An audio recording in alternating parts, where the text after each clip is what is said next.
안녕하세요. 스스로 삶의 주인이 되다의 주인입니다.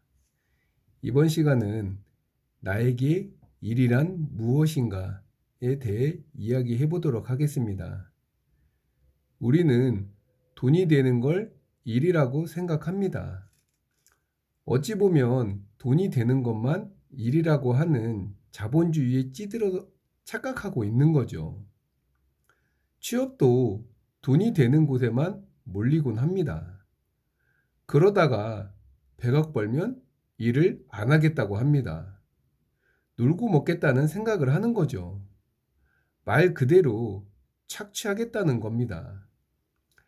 옛날 왕족이나 귀족처럼 생활하고 싶은 것입니다. 우리는 타인이 좋다고 하는 일만 하면서 살아왔습니다. 내가 좋아서 원하는 일은 돈이 안 되고 무시당하니 하지 않게 되는 거죠.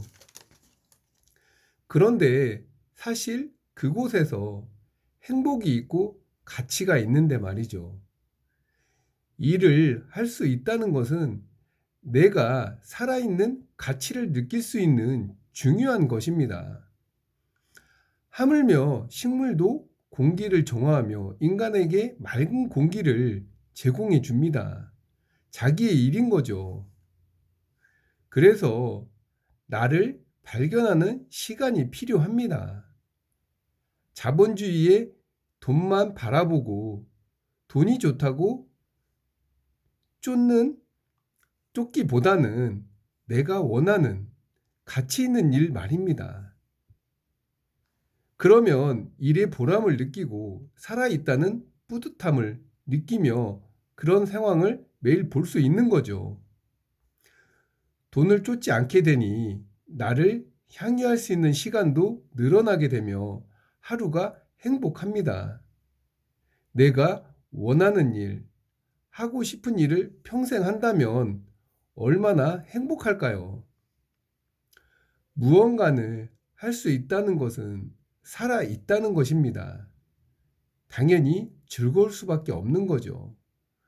타인이 좋다고 하는 일 말고 내가 좋아하고 원하는 일을 해보기를 바라겠습니다.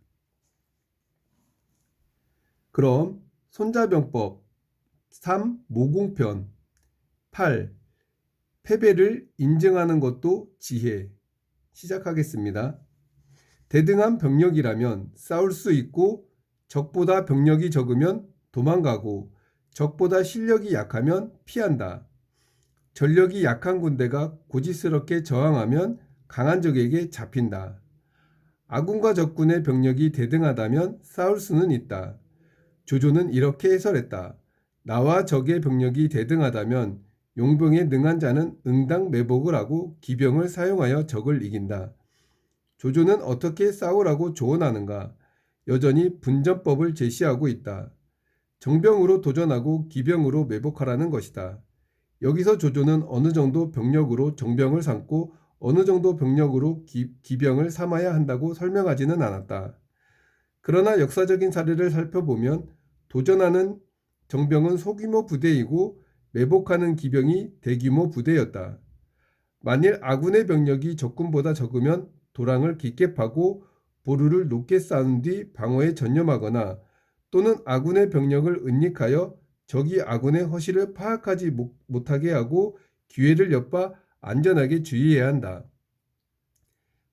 만일 아군의 실력이 적보다 약한 경우 이를테면 병력과 후방 지원이 모두 빈약하다면 망설이지 말고 신속히 도망가야 한다. 적의 요철을 지키게 되면 도주하고 싶어도 도주할 수 없기 때문이다. 손자는 지극히 보수적이고 조심스러운 책략가이다. 먼저 승산이 나온 연후에 전쟁을 하라고 했다. 승산이 나오지 않으면 당연히 전쟁을 하지 말아야 한다고 했다. 그러니 적보다 병력이 적으면 싸워서는 안 된다고 보았다. 이런 주장은 우리가 평소 이야기하는 가치관과는 무척 다르다. 우리가 즐겨 이야기하는 스토리는 모두가 적은 병력으로 많은 병력을 제압했다. 역사상 이런 사례가 즐비하지 않은가? 그런데 왜 손자는 안 된다는 것인가? 그런 것을 관리학에서는 말없는 증거라고 부른다. 확률적으로 지극히 높은 사건, 진정 절대 다수의 사건은 모두 말이 없다. 말이 없으니 당신은 모르는 것이다. 그런데 확률적으로 지극히 낮은 사건, 이를테면 소수의 병력으로 몇 배 이상의 병력을 제압했다면 사람들은 너도 나도 신나게 전파한다. 그러니 1000년 후에 당신도 알게 된다. 3000년 동안 그런 사례가 하나둘씩 축적이 되면 후세 사람들은 그런 희귀한 전쟁이 아주 흔한 줄 알게 되는 것이다. 여기서 말없는 증거란 무엇일까? 적보다 병력이 적으면 도망갔고 적보다 실력이 약하면 피했던 장군들일 것이다. 그들은 모두 침묵했다. 전쟁에서 도망간 것이 무슨 자랑거리라고 떠들고 다니겠는가? 그러므로 손자병법의 해설을 달았던 11분의 대가들도 도망가거나 피했던 사례를 단 하나라도 거론한 분이 없다. 이 문제에 관해 단 한 줄의 해설도 없다. 다만 장애만이 이렇게 해설했다. 적군이 많고 아군이 적으면 도망가는 것이 옳다. 하지만 여기서 하지만의 석자를 주목해야 합니다. 장애는 이렇게 덧붙였다. 만일 아군은 정연한데 적군은 혼란스럽고 아군의 사기는 높은데 적군은 해이해졌으면 적군이 설령 아군보다 많더라도 교전할 수 있다. 장애는 두 가지 사례를 들었다.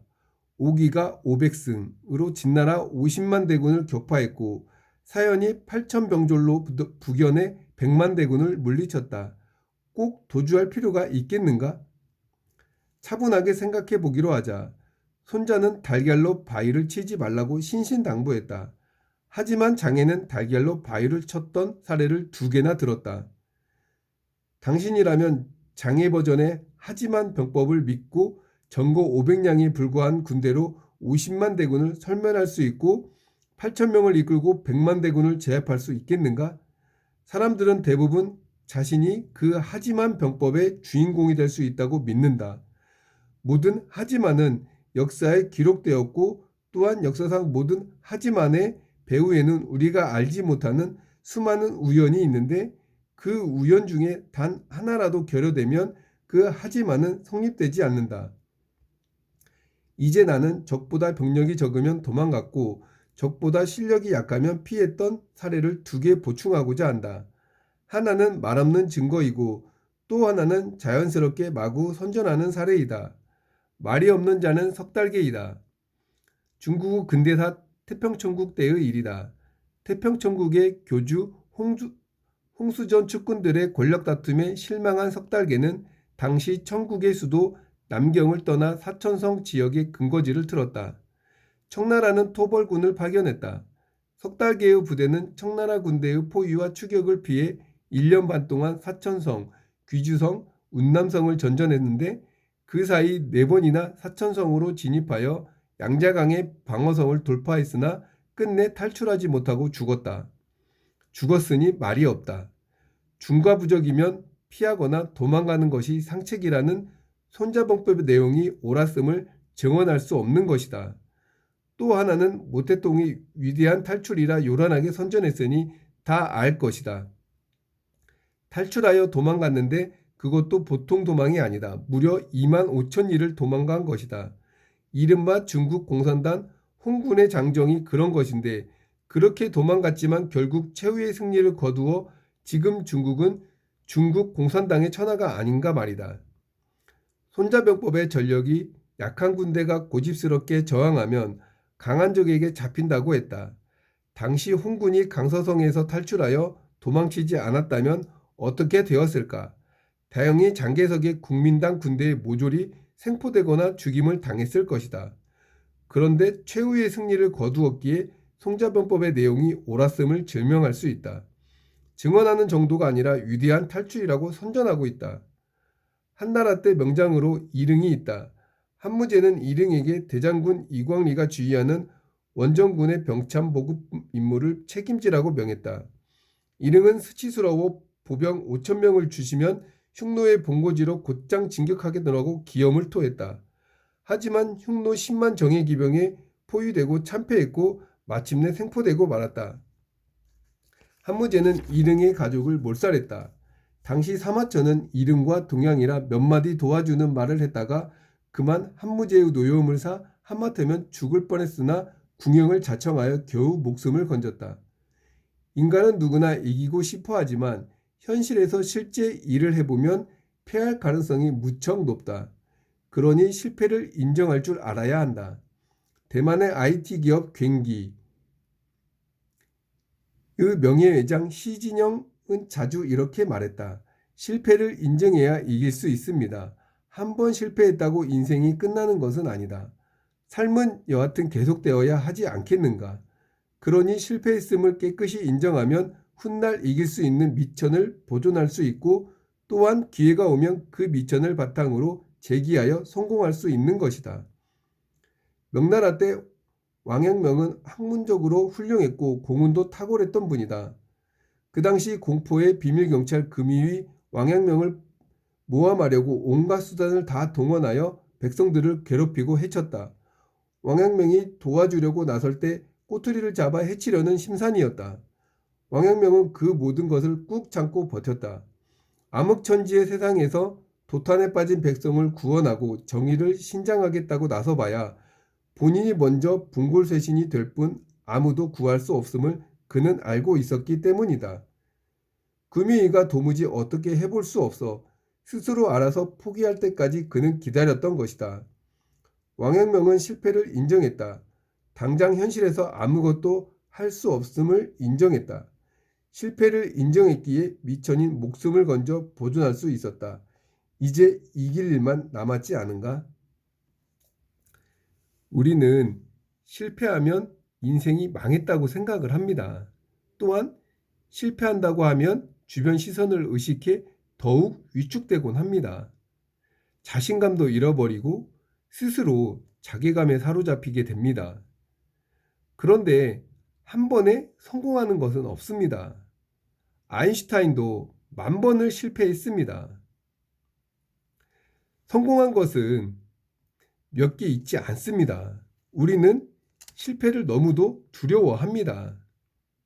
실패가 있어야 성공도 있고 할 수 있습니다. 실패를 통해 분명 얻을 수 있는 방법과 지혜가 있습니다. 깨닫는 부분이 있기 마련이죠. 그러면 성공에 더욱 가까워지는 겁니다. 하지만 실패가 두려워 시도할 용기가 없습니다. 실패하면 어쩌지 하면서 생각만 하고 있는 거죠. 그래서 손자병법에서도 이겨놓고 싸우라고 말합니다. 미리 계산하고 실패했을 땐 어떻게 해야 하는지 말이죠. 사업을 하면 비용부터 계산하고 광고, 홍보, 인건비, 인테리어, 하수구 막힘 등 이런 변수들까지 고려하고 판단해 보라고 하는 겁니다. 그래도 내가 모르는 것이 있기 마련입니다. 그런데 나의 상황이 어떠한 건지 알고 전략을 짜며 무엇을 해야 하는지 판단이 서게 된다는 겁니다. 시작도 하지 않고 생각만 하고 있으면 성공이 내 앞에 오지 않는 거죠. 그래서 나를 알아야 합니다. 어떤 마음으로 내가 이 사업을 시작했는지 알면 위기가 찾아와도 나아갈 수 있습니다. 왜냐하면 내가 나아갈 방향이 분명하니까요. 타인의 생각과 시선은 문제가 안 됩니다. 내가 원하는 꿈을 향해 나아가는 거죠. 힘과 원동력은 거기에 있는 겁니다. 타인에게 있는 게 아닌 거죠. 내가 원하는 꿈에 점점 다가갈 때 얼마나 행복하며 조금 위기가 온다고 쉽게 흔들릴 수 있겠냐는 거죠. 모든 판단과 결정은 내가 스스로 해야 합니다. 그래서 내 꿈을 꾸어야 하는 거죠. 우리는 타인의 꿈을 꾸고 나아갑니다.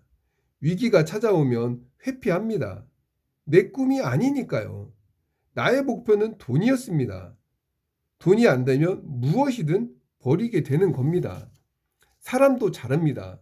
사업체도 매각합니다. 회사가 위기이니 어쩔 수 없다고 하면서 말이죠. 돈이 되는 것만 취하게 되는 겁니다.